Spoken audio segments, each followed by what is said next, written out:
statewide, let's start with your patch. Excellent. I'm just going to run through the top three. Yeah, well, no, let's do the top five, and we'll just anything. I only have you've only got the top three. Yes. Someone didn't do their homework. With the states? Give us the top three, and then let's see if there was anything that was irregular or upsetting or really good out of the numbers.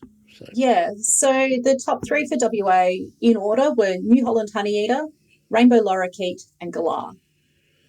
Okay. So, I'm absolutely stoked that a native honeyeater topped the list in the state. And got the characteristic of being very adaptable garden bird. So, again, probably reflecting, again, if we interrogated the geographic data, that, probably... It's definitely only found in the southwest, so that is a definite clue. Rainbow Lorikeet introduced and only found around Perth, but found in big numbers, so that's probably why it's sitting up high up the ranking. And then Galah found and you can't ignore it. If the rainbow lorikeets are around, you hear them, and because you hear them, you do see them. I am always super impressed if I can manage a 20-minute survey in the Perth suburbs and not hear a rainbow lorikeet. It's my challenge. It's really difficult, unless I'm head up into the Perth Hills, but on the Swan Coastal Plain, it's tough to find a 20-minute window that doesn't have rainbow lorikeets calling. Yeah. I mean, they're a joyous bird, but they're displacing other species, I am guessing. Most definitely. So probably the main issue that we have in Perth with them is they're really aggressive at taking over hollows. In fact, galahs are in the same boat. We have some delightful native parrots, so not just the big guns like carnabis and red-tailed blackcock. But red caps, western rosellas, elegant parrots, regent parrots, all of those are those smaller ones definitely struggle to compete with those bossy characters, and hence we don't get them on the Swan Coastal Plain very much.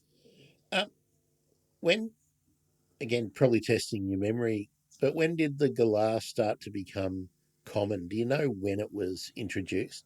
Give or take 10 years? So partially it's probably self-introduced as we cleared the wheat belt. That provided fantastic conditions for them to move southwards. And they'll probably, who knows how long they were when they were first cage birds and released. But definitely they weren't really strongly recorded prior to, I think, the 1970s in a lot of the general wheat belt. I'm not sure about Perth itself. Yeah, I'm pretty sure...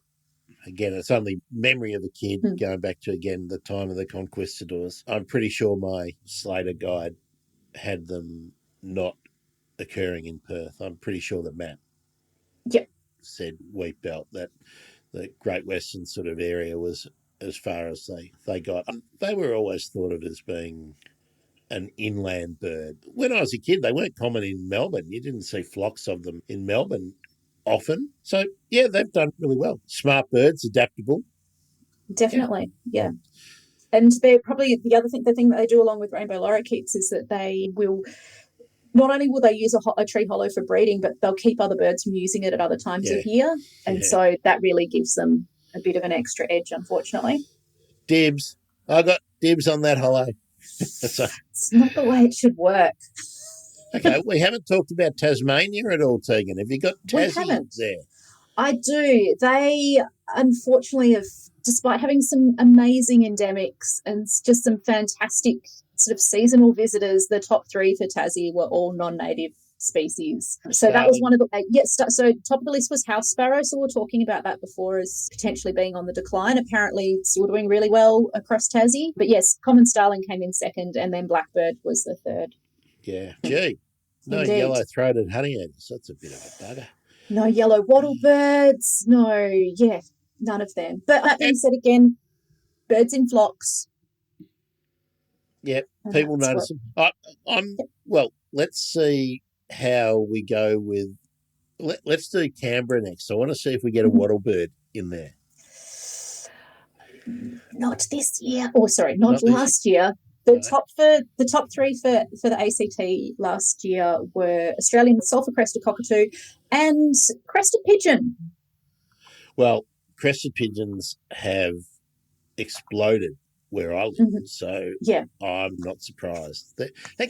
They're much more adaptable than I thought. Again, when Arthur Phillip arrived in Australia back when I was a boy, crested pigeons were a real rarity in Melbourne. You had to go inland. Pretty much you had to cross the divide and you would start seeing crested pigeons. International listeners, Great Divide, Great Dividing Range. We have mountains that sort of come from right up North Queensland, right down the east coast, and then swoop around a bit past Melbourne, and that's a very significant geographical divide. It's much drier on the inland side of that, and that used to be you crossed over the Great Dividing Range and you'd start driving into central Victoria and you'd be looking for crested pigeons. So I think they're quite similar, to my mind, they're quite similar to galahs in their behaviour. They're that sort of arid zone bird that will erupt into and take advantage of more coastal areas when conditions are good, and also when, they can adapt quite well to suburban life. So, yeah, railways transporting grain have been very good to the crested pigeon. Oh, yes. Well, to the galah as well, that's for sure. Yeah, no doubt about that. Let's go and say hello to our friends in the tropical top end, Tegan. So I feel like the NT has just snagged the one of the best top birds Good. in the magpie goose. So, which I think is fab. Like, how fab would it be to have magpie goose as the most commonly seen bird in your bird count? Again, they're the bin chicken of the NT, though, aren't they? They're prone to population eruptions. Yes. They are really good at taking advantage of good conditions. But they've adapted. They're a bit like the ibis. They have adapted to where suburban living likes to get rid of its rubbish. And they're not tearing open garbage bins and whatnot, but they're really good at scavenging. They're pretty adaptable at what they eat. Yeah, and I mean, to be fair, they also make themselves at home in those fruit growing areas as well. That's right. They love agricultural systems. Yep. So magpie goose, red-collared lorikeet, and little corella. So they were the top three for the NT last year. Little corella. Again, I'd love to see the geographic data and see if they're a Darwin bird or whether they're a rural and regional record. Do you know off the top of your head? I do have a cheeky reference here. I can just have a quick cheeky reference, the Australian Bird Guide. We might need some thinking music just while I find it. Here we go. Done. I hadn't even got to the guitar solo. Oh, sorry. That was a 17-minute track with a 6-minute drum solo in the middle. Emerson, Lake and Palmer. So across the NT is the distribution for little corella. So there's this just shows quite a small pocket where you actually don't get them. Otherwise, you get them. You're different subspecies, but throughout the range. They obviously filling that niche that the galah and the sulphur crested are moving into in the southern capitals. Yeah. Interesting. Yeah, that's right. Interesting. Where would you like to go next? Let's go to lockdown central. Let's go to Sydney. All right. You mean New South Wales as a whole? Oh, yes, for the sorry. bird count. Yeah. Yes, yeah. So, New South Wales, their top three looked pretty similar to the top couple nationally. So rainbow lorikeet, topping it out, noisy miner, and then sulphur-crested cockatoo. I did want to ask you something. I went down the corella rabbit hole. Red-collared lorikeet, are they in Darwin? Do they behave the same way as the rainbow lorikeet? They're obviously very closely related, look very similar, but are they the bully boys and the coolest gang in town in Darwin like they are here? That's an excellent question, and I'm not too sure of the answer. It's amazing. I'm going to chicken out. I'm not going to meet myself. Venture an opinion? Well, I would suspect so, but I don't want to be on the receiving end. No, you don't want to be on any lorikeet hate mail, the end of any... No, because they are bullies. Bloody hell, I'd never hear the end of it. I'd just get, trash talk from here to forever. Yeah.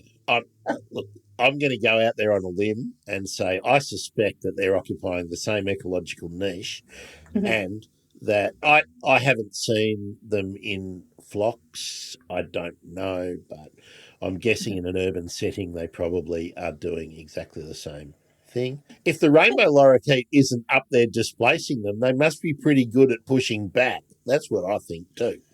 Yes, yeah. An interesting thing with rainbow lorikeets being between the southwest and the southeast is that I understand, not being from Eastern Australia, I understand that rainbow lorikeets spend quite a bit of time in Banksia, feeding in Banksia and things on the east coast. Yeah, look, they do, but again, I'm not a scientist, but my lived experience with rainbow lorikeets and the flocks is that they follow the flowering eucalypts, so that whatever, whether the mountain ash are in flower or whatever, in whichever habitat up and down the east coast, they're moving up and down.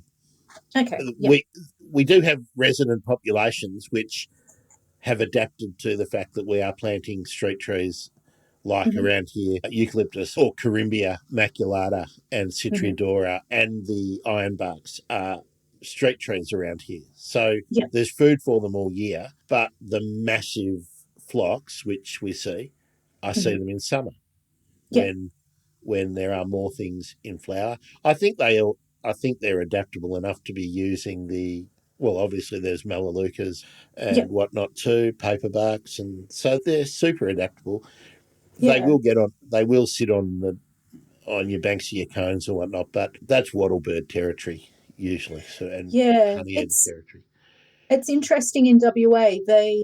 We do most definitely get them through both the native and the introduced eucalypt species, and on callistemons, but honestly say I've never seen one on Banksia. So they you don't get them in where we have patches of Banksia woodland. You might, if it's small patches, you might get them flying over between some of the like eucalypt canopy species, but not in the Banksia woodland. So we haven't really had them extend north from Perth because it's all proteaceous heath and Banksia woodland, which is quite fortunate actually. I can risk the reputation that I don't have, Tegan, and I can say something like, I could pose a hypothesis, perhaps because they're introduced over there, that they haven't learned that behaviour of the Banksias are a good food source in a garden. Maybe they just never learned that. It's interesting because they'd be here still seeing red wattlebirds and the other honeyeaters feeding on them. Surely their sense of smell is better than ours, so surely they can smell the nectar. It is just there, but yet they don't seem to use it. There's a PhD project for somebody. Yeah. I've already got one. There's one for you to supervise there, Tegan. I'd be happy to. If anybody is interested in looking at rainbow lorikeet feeding habitats and impact on spread in the Greater Perth Metro, hit me up. Rob, that's one for your lab, buddy. Yeah, absolutely. That'd be a good one, wouldn't it? Yeah, it definitely would be. All right, job. Behaviour. All right. Animal behaviour, everything. Brisbane. Queensland, excellent. The top three, rainbow lorikeet also topped out the list there, followed by noisy myna and then Teresian crow. That's a beauty.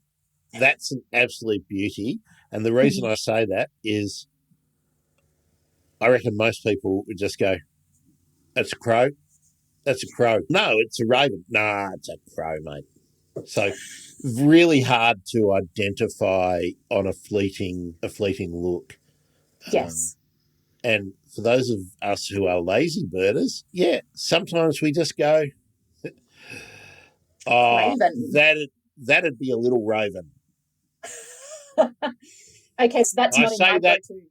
Yeah, I say that with absolute confidence. That's a little raven. Yeah. I see your confidence face, and I know that listeners to the podcast wouldn't have seen your confidence face you were making then. But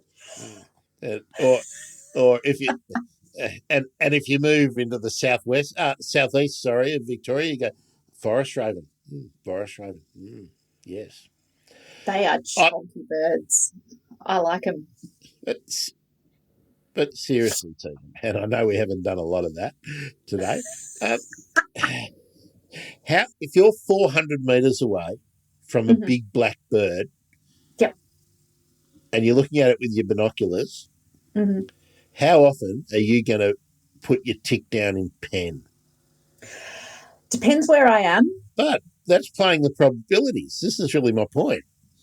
There are some places where I know that you'd only get one of those species. So in WA, you've got a choice of three. It's Australian raven, little crow, or Tahitian crow. You can annoyingly, you do sometimes get them hanging out together and somewhat copying each other. There are people who say, "Oh, yeah, you can just go straight on call," but that's the ravens are really difficult if they're crossing over with their ranges. I used to subscribe to that. Yeah, just listen. No worries, mate.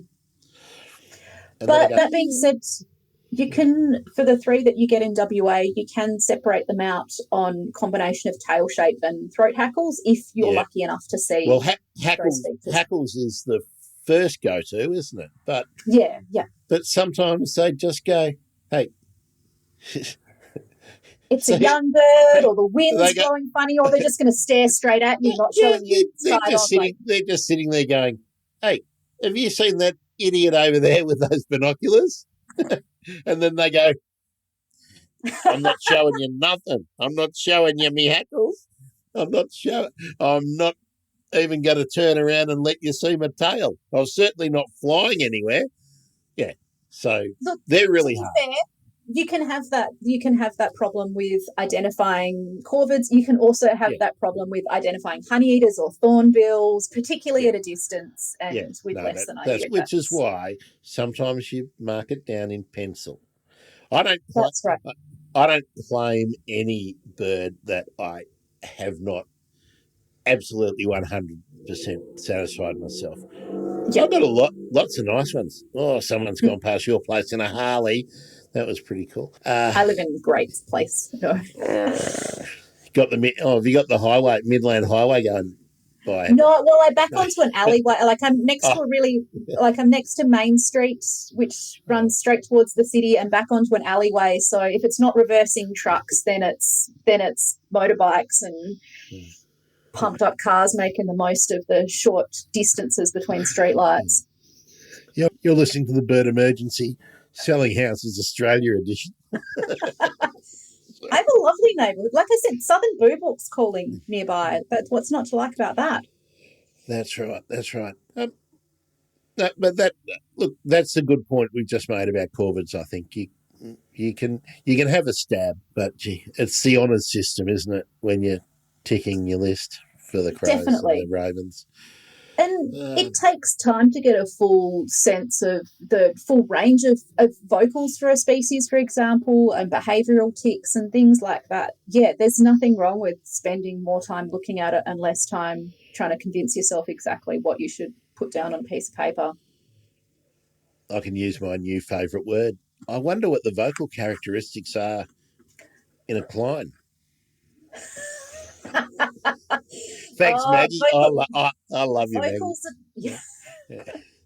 Vocals are the worst at the best of times. They're changeable between generations and you get show-offs. Some of them, like one of the young magpies who is no longer here, who got driven away for this year. One of them was the songster. He was heading off for the Voice Australian Magpie series. He was giving it his all, and he was really varied. The other one was just a bit boring, didn't say a lot, but yeah. Where are we? I've saved the best till last, haven't I? Well, technically, there's actually 2 to go because the bird count does also include the external territories. Oh, let's do Christmas Island, Cocos and Keeling, Norfolk Island. Let's have a go. What did the wardens on our gulags, what did they tick off? So here's where your seabirds start to come into it. So Norfolk Island, let's go. Yeah. Oh well, no. So they've all been lumped together. Okay. So red-footed booby was the top of the top 3, followed by brown booby, and then the endemic Christmas Island white eye came in at number 3. Very good. Can't resist, Tegan. Can't resist. Who doesn't love a booby? Oh, I knew it was heading towards a booby joke. I know, it had to go there. All right, the white eye. That's another one where we can talk about what's a species, what's a subspecies. Absolutely. I'm sure Rob Davis would have some fantastic opinions on this as well, being such an aficionado of Pacific Island birds as he is. Yeah. I might have to send Rob an email or just a DM. What's the taxonomic status of the white-eye on Norfolk or Lord Howe? Are they the same? This was Christmas. Yeah. This is Christmas. Are they even the same? Well, I'm pretty sure Christmas and Lord Howe are not the same. Probably. If there's going to be a difference, it might be between those, yeah. I should do my explainer. Christmas Island in the Indian Ocean, northwest of Australia. It's where successive governments like to dump refugees, but amazing bird life and crabs. Yes. None of their sort of indigenous birds in the top couple there, Tegan, on Christmas Island. Sorry, how do you mean? What were the tops there? We didn't get a fantastic pigeon or anything like that. The only pigeon that made the list full stop was made any of the state lists was the crested pigeon in the ACT. Okay. There's always this here. Oh, I'm hanging out. Christmas Island, that's one place I really want to get to. And that list includes Cocos, Keeling, Torres Strait Islands. That'll all be under Queensland, wouldn't it? Yeah, it depends which state jurisdiction they come under or whether they so they'd be under Queensland. Okay. Though these external territories, Cocos, Christmas Island is West Australia, isn't it? It depends who you're asking. Yeah, I think I'm asking you. When we want to claim it, we do. But I think if you're doing if there's a fella at the moment who's doing a WA big year, and Christmas and Cocos don't count for that, unfortunately. Who is that? That's Jeffrey Groom. Hello, Jeffrey Groom. I hope you're listening at some stage on a long drive. Hope you're doing well. All right, for the rest of the country, if you were doing a West Australian big year, what are you aiming for? 300, 200, 400? Oh, now you're putting me on the spot again, aren't you? I did hear. You're not a very parochial West Australian, are you? I mean, I would have expected that you would say 424, and they're the best birds in the country. Well, look, I don't deny that they're the best birds in the country. We've got the best endemics. We do. What are you talking about? No, I'm just trying to get a quick update on what Jeff's up to. What numbers he's up to? Has he? I know he's got a website that we can talk about. Have we got Jeff Groom Bird Extravaganza.com or something?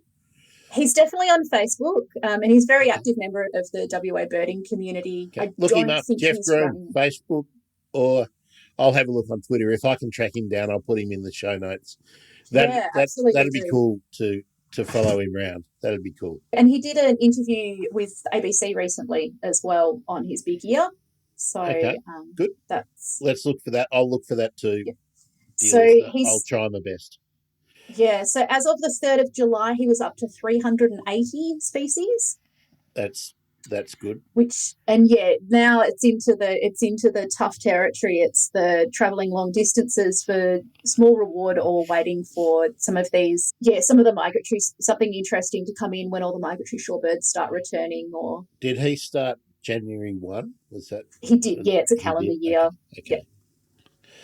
Yeah. Okay. Not an accountant then. If you're looking for a point of difference. And maybe Ernst & Young would be a good sponsor for a financial year big year. Maybe.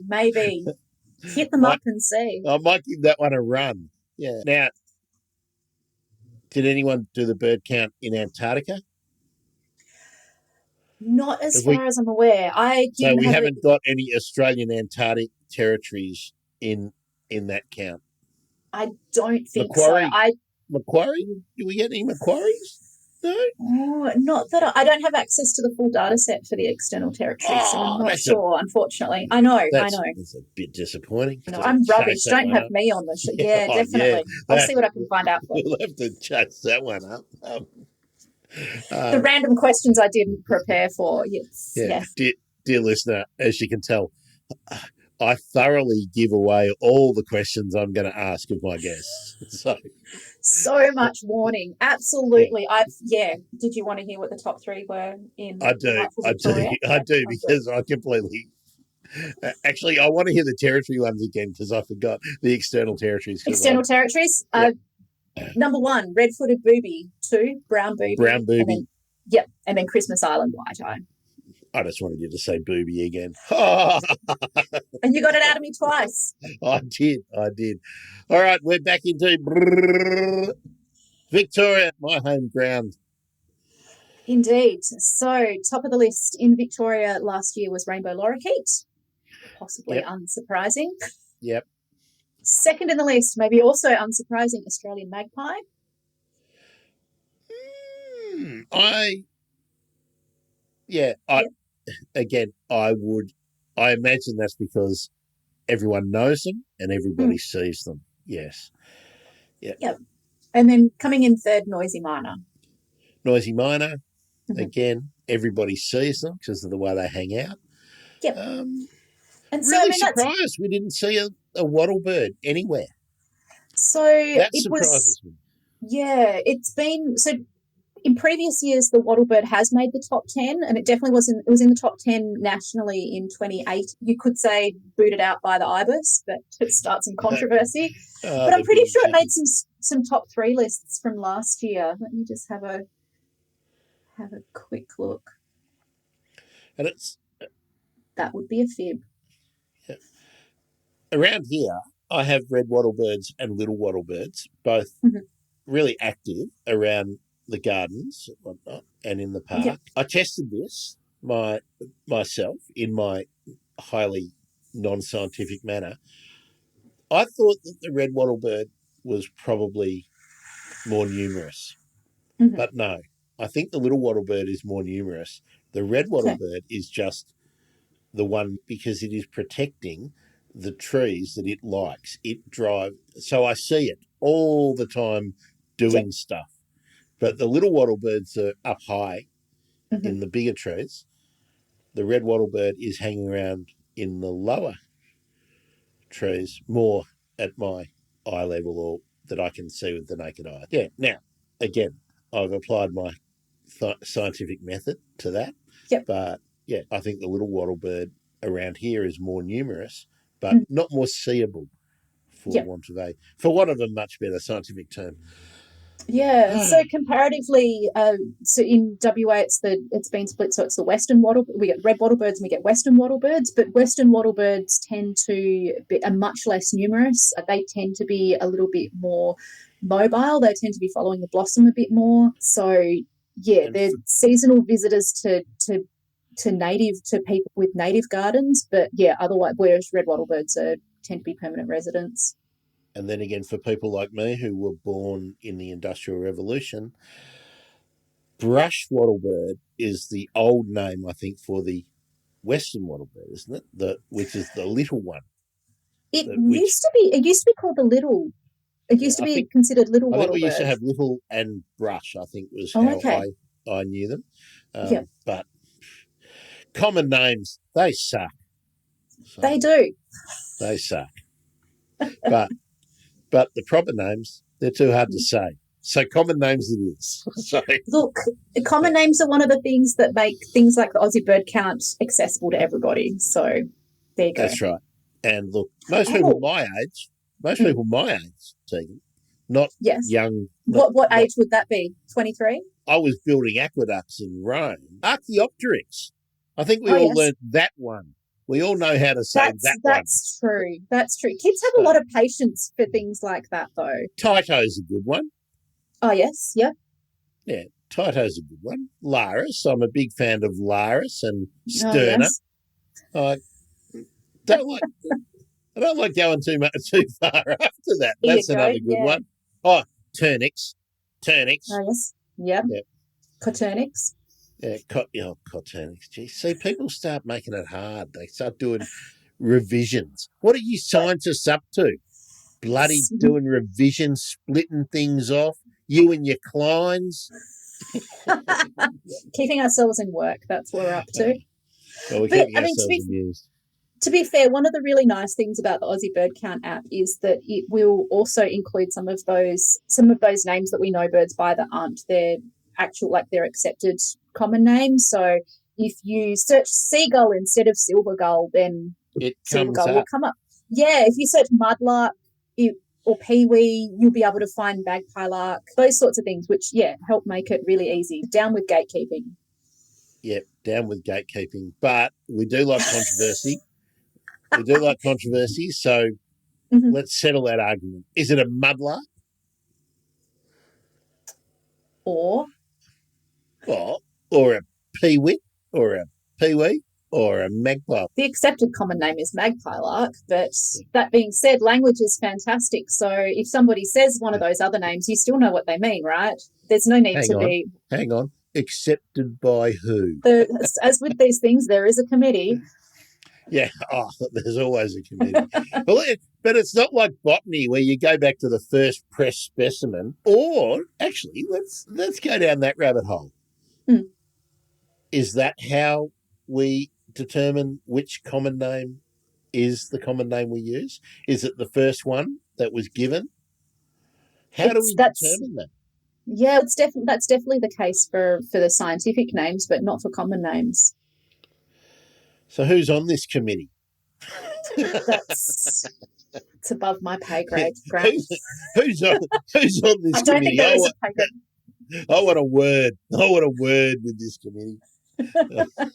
More than one, I suspect. I want more pork. Bring it back. It's one. See, the New Zealanders have got it right. They've kept more pork. They haven't gone with this booble. It is always interesting. You have these species that are, eastern osprey or southern boobook, and we don't like this. Where do we get the other half? Let's go there. I think Osprey has. I think they have accepted that change, but I think that the change to where we can, like, adopting more Indigenous names into our bird vernacular and also getting rid of some of those shady characters from history has been a good change. I know that the name change for Major Mitchell is up for. Bird names for birds. Let's get on that. Coming up in the bird emergency, we will be doing bird names for birds. Fantastic. We'll also be doing birding while black, something I obviously know nothing about. So there are many ways to be an ally, and bird names for birds. I'm big on that one, especially when I love reading the histories of John Gould and John Gilbert and whatnot. But let's be serious. What was John Gilbert's job? You've got an answer. I don't know what his actual job was. Well, his job was to go out and shoot birds and send them back to John Gould.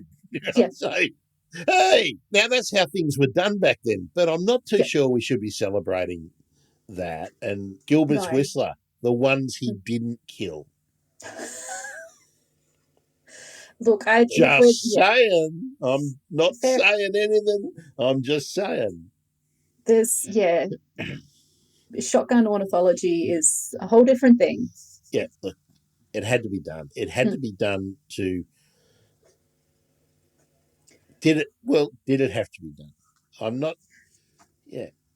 It was in fitting with the time with how new species were accepted, was that there had to be a whole physical specimen of it. But I was just going to say something far more controversial. I don't know whether I should. When you say it was in fitting with the time, in keeping with the time. Well, there's a lot of things that. Yeah. So was poisoning waterholes. Yeah, absolutely. I'm not saying it was the best approach for things. That's absolutely. The good news. Good news is we don't do that anymore. Absolutely. So that's the good news. And becoming more accepting of the fact that while they might have been new species to us, they weren't new species to humanity, that's for sure. Yeah, and that's right. You're really good at doing these little opening the door to a new opportunity, another rabbit hole, as I like to say. Bird names for birds is one movement, but how's the academic sort of bird community of which you walk those hallowed halls, Tegan? Oh, I dabble around the fringes. Well, Is there a movement towards, if we're going to be reanalyzing, reassessing the common names that we are using, is there a movement gaining pace to use Indigenous names where we can? We've got a galah, we've got a kookaburra. Yep. Lorikeet, I think. Is lorikeet Indigenous name, or is it I think it's a bastardisation of lorry and parakeet. But we can probably fool ourselves and say it's an Indigenous name. But is that gaining a pace? Would you like to see the eastern yellow robin become the something else? I definitely would. We've seen this happen quite successfully in New Zealand, and where a lot of the Maori names and the English names are listed side by side, and to so many people they're synonymous, like there's no one used in favour of the other. And in fact, the Indigenous names, the Maori names are sometimes Is the tui anything else other than a tui? There's some old names. There's like a priest bird or something like that. Because I know they've got like saddlebacks and things like that, but they're all being moved over. But Hawaii has a lot of native names, I think, still attached to their birds. I'm amazed that there aren't more here. We've got a fair few. Like obviously we've got the emu, we've got the cassowary, I'm going to assume, but I don't know, is the cassowary. So when we have a really we've made really good advances with a lot of our mammals. So things like chuditch, quolls and rakali water rats. Probably the issue that comes with doing it, with changing those names now, is that those are names that are found across multiple language groups so you have really widespread species that it isn't just a matter of it being quite similar sounding names in like closely related language groups, but has completely different names across the country. So in the old days, it would have been decided by wherever the type specimen was collected, where maybe that's still a good mode to go by. But making that decision now. Then there's the other issue is somebody wrote down, I don't know, bandicoot. Some white dude on an expedition wrote down bandicoot, may not have ever been correct. So then we've got the whole other fringe issues. There's definitely some legacy issues there. This must be interesting because someone stuck with us the whole way, Tegan. Which I'm amazed at because we have gone down so many rabbit holes. I love talking to you. We've gone down booby holes, something like that. I love talking to you because you're very good at letting me run and pulling me back. It's all right. Let's go back to the whole point of the bird count. We've done the top around the states. We've had was there anything out of all the information that you've seen? And obviously it's such a big job. The analysis of it is still going on. Recovery teams are all having a look, I imagine. There's different data that's being given to different people and whatnot. But what are the most significant things, do you think, that you can draw out of the information that you've been able to look at so far? So from my perspective, I think it's really important to, when you consider the immense effort that's gone into this and people who are coming from all sorts of backgrounds and doing it, I think that we can be pretty comfortable with patterns that we can detect with more common species, so things like magpies and rainbow lorikeets and things. I think, unfortunately, the bird count it's not the best method for detecting patterns in some of our more threatened species, or things like we were talking about owls before. They're, again, a species that that's not the right survey method to get a true count of their numbers.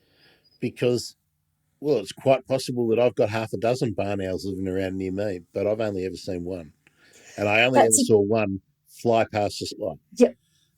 That's right. And for species that are best counted in other ways, in a lot of cases, we do have that alternative method already in progress. So in Yep. WA, for example, when it comes to our threatened black cockatoo species, we run the Great Cocky Count every year as a method of assessing those populations. They have they have survey methods in place for assessing how our western ground parrot populations are tracking in areas that they're known to habituate. We do shorebird and waterbird censuses a couple of times a year. But I think the really valuable thing about this bird count, and again, you don't always see it just by looking at these top 10, top 3 kind of lists, but is that we're collecting data from places that we would otherwise like people like me who are paid researchers essentially wouldn't be able to access.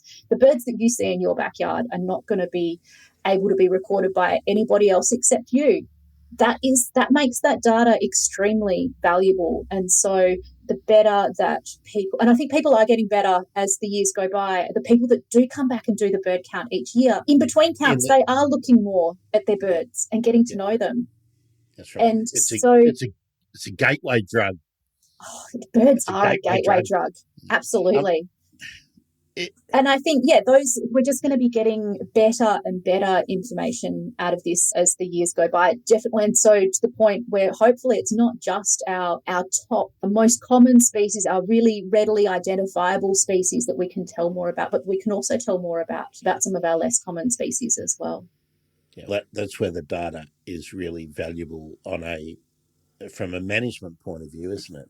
You can go back and analyse the trends. When the pandemic's over and everyone can get back to their favourite national park, their favourite camping grounds and whatnot, and plan to be places. Because I'm sure in times gone by that really hardcore birders would plan a trip to be somewhere to get records in particular places that are not well populated. That's the great value of having a survey that is basically the same survey year in, year out, and the data managed by the same people, which is And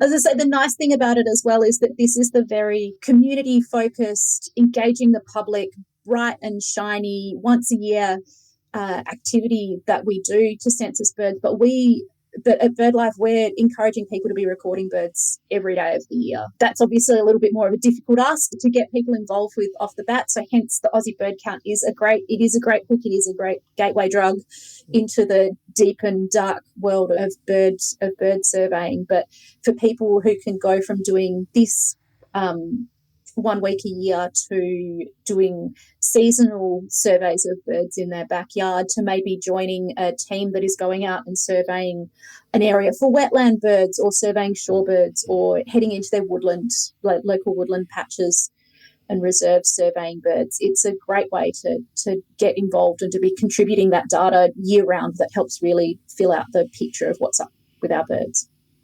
If you're a casual birder and you're listening, it's important to understand that the kind of funding that, we talk about the 1970s, the 1980s, that when I was a kid and a teenager and whatnot, a lot of that funding has disappeared to do work like this. So citizen science is really important. That's why I continually go back. If I can find someone to talk to who's doing a citizen science project, I want to talk to them.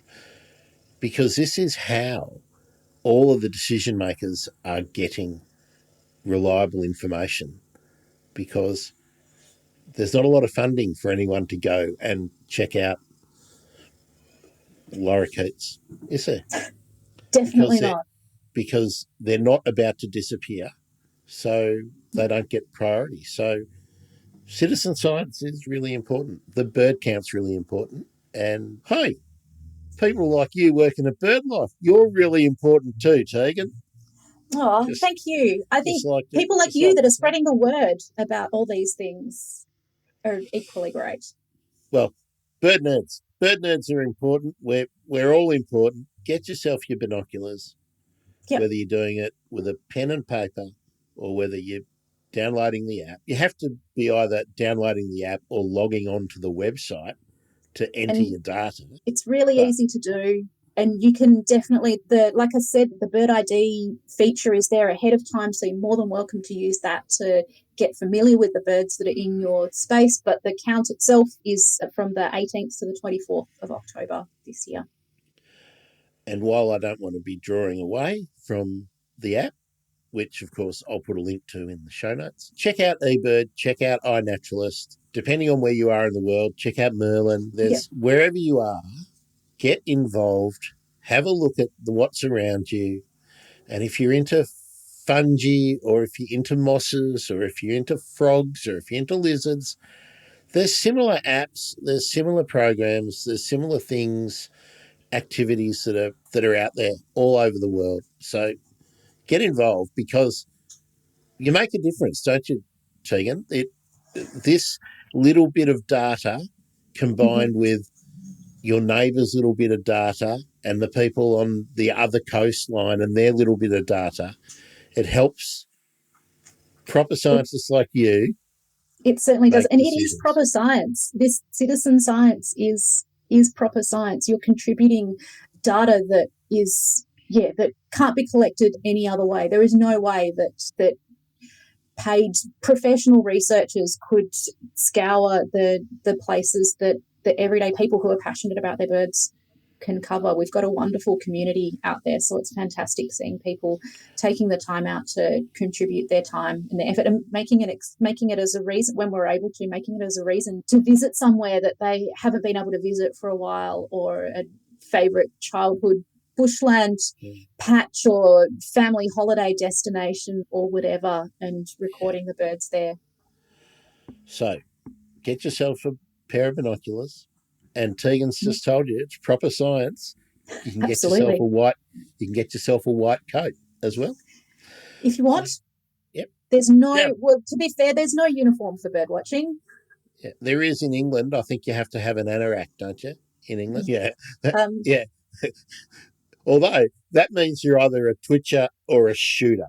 I'm not too sure. That's true. Yeah, absolutely. Whereas we're much more relaxed here in Australia, I think, about our bird watching attire. And yeah, like I said, if it were talking about, it's been a heck of a 18 months, 2 years for quite a lot of people. So just having the opportunity to be outside and breathe the fresh air and listening to birds singing does amazing things for us. So be sure to make the most of it. Well, Tegan, anyone who's listening, and if they're regularly, hopefully they're like Nick, who I spoke to on Twitter the other day, and we're talking about Photography Friday. He'll be coming up soon. He ploughed through a few episodes in his 2,000-kilometre trip the other day, which I like to hear. But it's really great when people are supporting each other's efforts, and that's what citizen science is about. And there's so many good projects. But the pandemic, it's messing with a lot of us who are rolling in and out of lockdowns.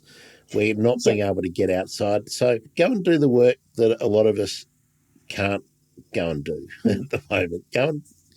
Go and find yourself a scarlet honeyeater or a southern log runner. Someone go and find me a southern log runner. Have you seen a log runner? I have, just the one, like just a fleeting glimpse, but yes. Never seen a log runner. I'd like someone to tell me about a runner.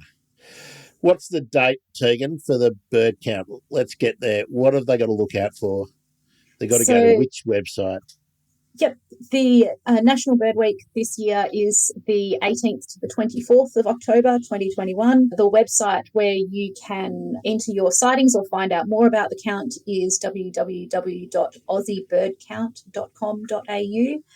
And the lead up to that, if you are following BirdLife Australia on any of the social media channels, you will not be able to help but hear about some of the fantastic things that are going on. So it won't just be the bird count. There'll be hopefully, restriction dependent. There'll be a whole heap of either in-person or online events and bits and pieces going on to promote our wonderful birds and the ways that you can get involved. We've talked about the Great Cocky Count, Tegan. What are the dates for the Great Cocky Count, roughly? So the Great Cocky Count. Which month is that happening?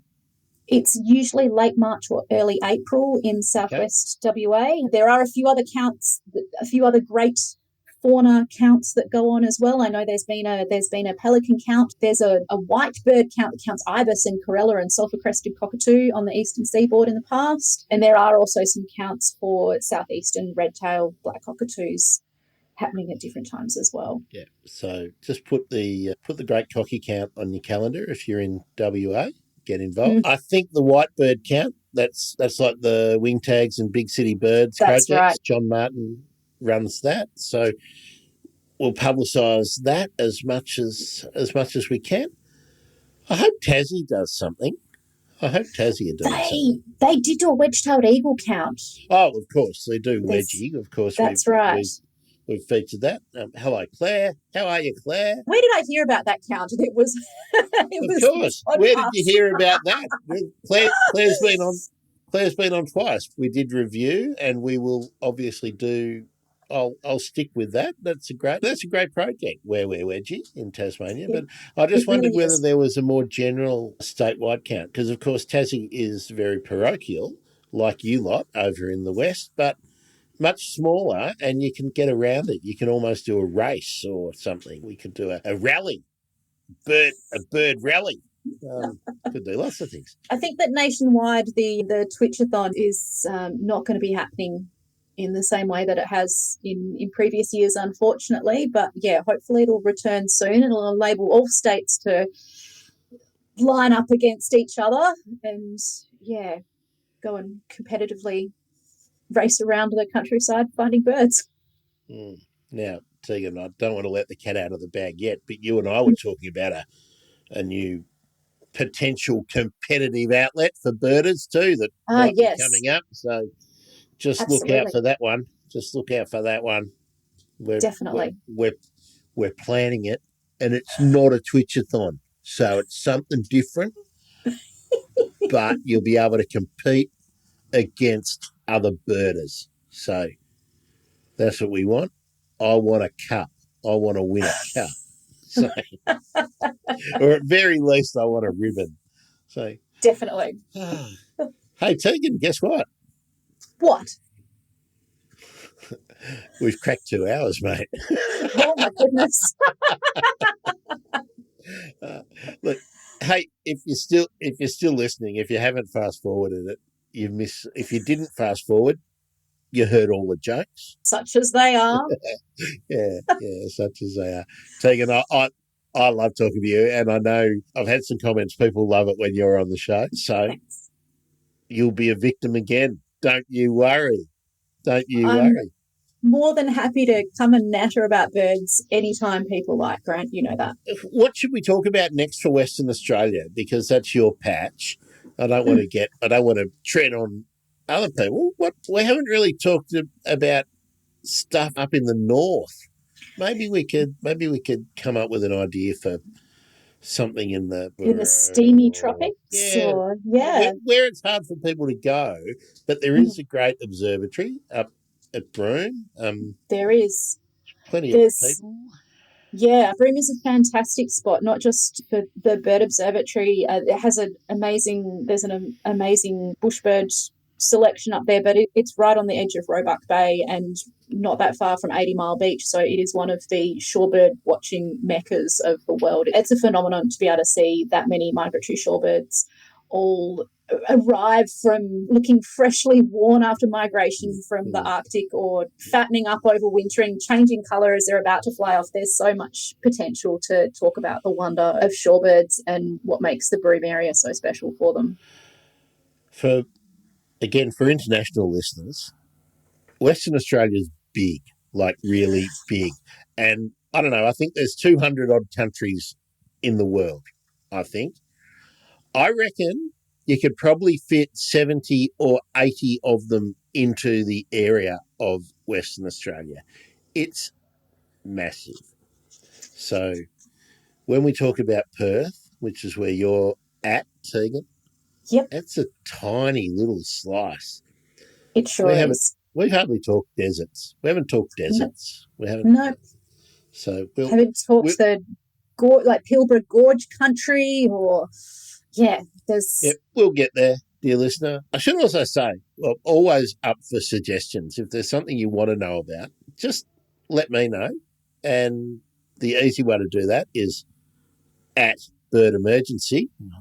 There we go. At Bird Emergency for the video on Twitter, or Grant at thebirdemergency.com. You can always let me know what you think. I'll take any kind of commentary on board.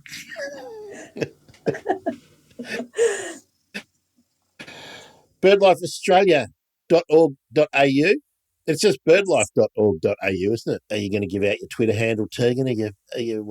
Yeah, more than happy to. So my Twitter handle is at Tegan Douglas, so TEGANDOUGLAS, or if you're after anything more general about BirdLife, at BirdLife Oz, OZ is the one for BirdLife Australia.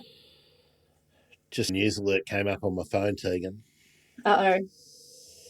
Another part of New South Wales, remote part of New South Wales, has gone into lockdown. So that's why the bird count's going to be really important. We're going to need some joy and something fun to do. It's yeah. Yeah. I hope it doesn't get back to you guys, Tegan, because it's no fun. No, me neither. And all of you people out there, if you've got the opportunity to go and get vaccinated, do. Otherwise, stick with the state advice. Stay at home if you're asked to. Minimise your contact with people at risk. Yeah, do the best thing for yourself and your community. Wash your hands, stay out of crowds, stay home if you can, and listen to the back catalogue of the Bird Emergency, and she'll be right, mate. That's exactly right. You want the perfect tool for social distancing? It's binoculars. Stand out in public with a pair of those babies and you look really weird. Nobody's going to want to come close. So, try that out. I don't.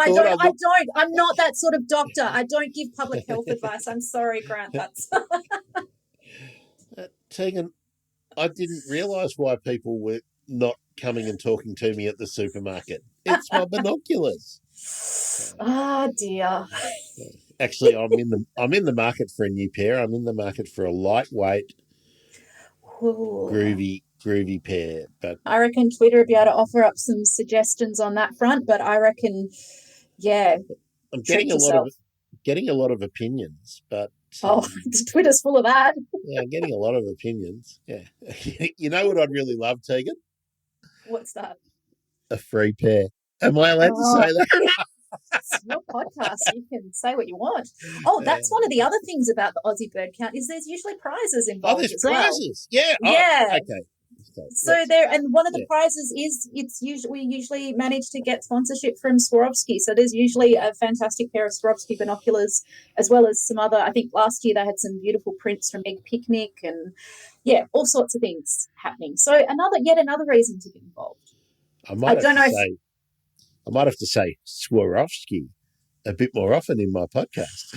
Yeah, that's it. Maybe, You've been asking people what their favourite piece of kit is. Maybe you should ask people what their favourite brand is. That's right. I will have to incorporate that. I'm always reluctant to do that because quality equipment is generally there's 2, 3, 4, 5, 10 different brands. But I would love a new pair of binoculars. Yeah, I think you never regret buying good optics, but getting as much as you're comfortable to spend, and I don't know. My advice to everybody with binoculars is always go and try them in the hand. What is recommended as something that's really good by somebody else, they might have really big or really small hands, be happy carrying something heavier than you are. Testing them out in the field or in your own hands is... This bit's what annoys me.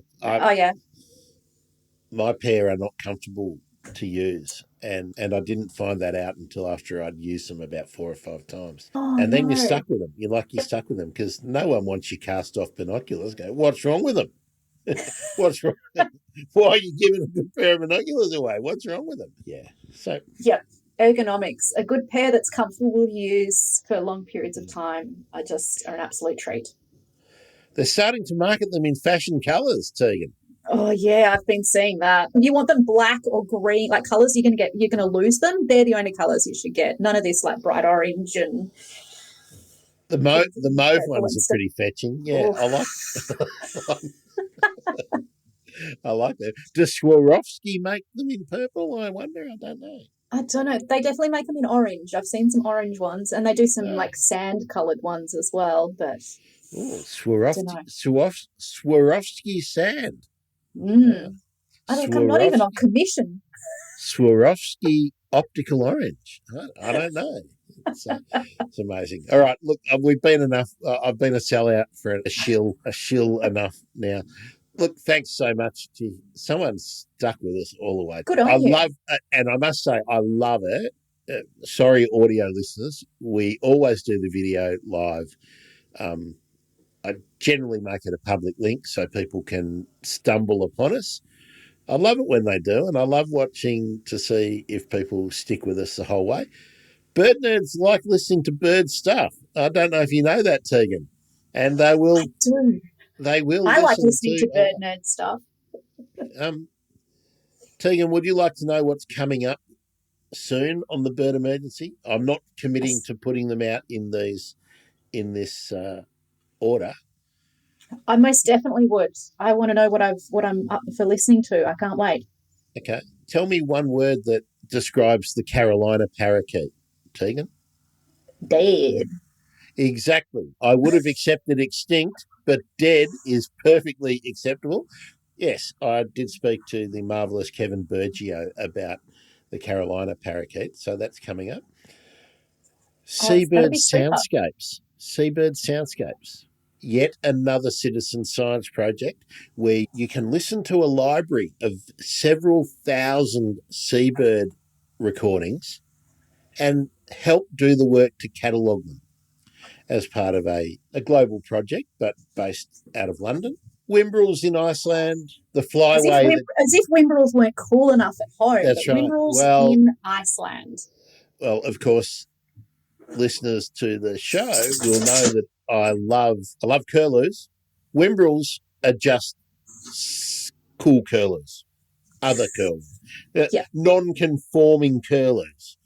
curly So cousins. that's right. We like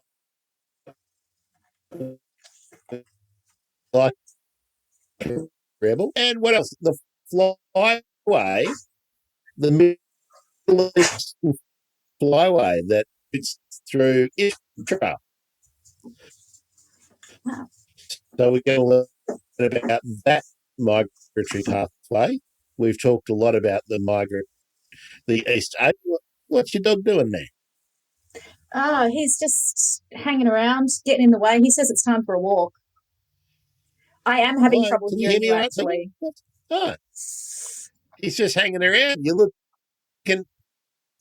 Oh, yeah, I was going to say, you're getting stressed and the internet. I've got a job to edit a lot of that crap that I was just talking out there. But yeah, citizen science, seabird soundscapes, that's what I'm getting to get involved in.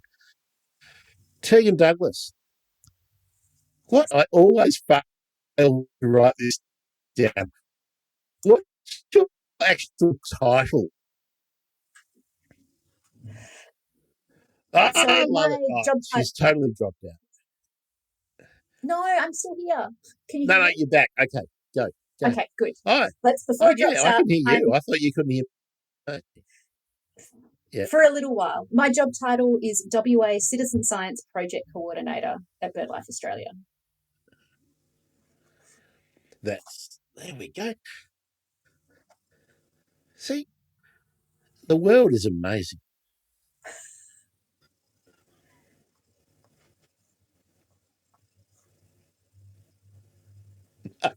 This is the bird emergency. That's Tegan Douglas, Citizen Science Coordinator, BirdLife Australia, Western Australian Division. We've been talking about, I'm going to get it wrong, the great Aussie bird count, It is not great. the great Aussie backyard bird count. It's great. It's the It is bird great. count, and it's It's the Aussie happening. Bird Count. It's the Aussie And Bird it's Count. happening, sorry, It's great. You can do it in your backyard. You can do it in your street. And it's happening on the 18th to the 24th of I'm October. throwing the Tegan. It's the 24th of October, 2020. That's Australian Bird Week or Bird Week or the Great Australian Bird Week. Why not all of them? We can have it is it great. anyway. It is Australian, and it is a big week about birds. And if you're lucky, check out birdlife.org.au closer to the date and have a look. Pandemic pending, I have to throw that in. There will be great days where you can go and learn identification skills. You can go and learn the birds in your area, and you can walk around with someone who's as cool as Tegan. I can't guarantee they will actually be just as cool as Tegan. They might be cooler. No. But there will be people who are perhaps on the same plane of coolness as Tegan, and you can really learn a lot about birds, identifying birds around here. We're out this time, Tegan. I'm Grant Williams. That's Tegan Douglas. This has been the Bird Emergency. Thanks for sticking with us. This will be one of those great ones for driving between Cairns and Brisbane. See you next time. Bye.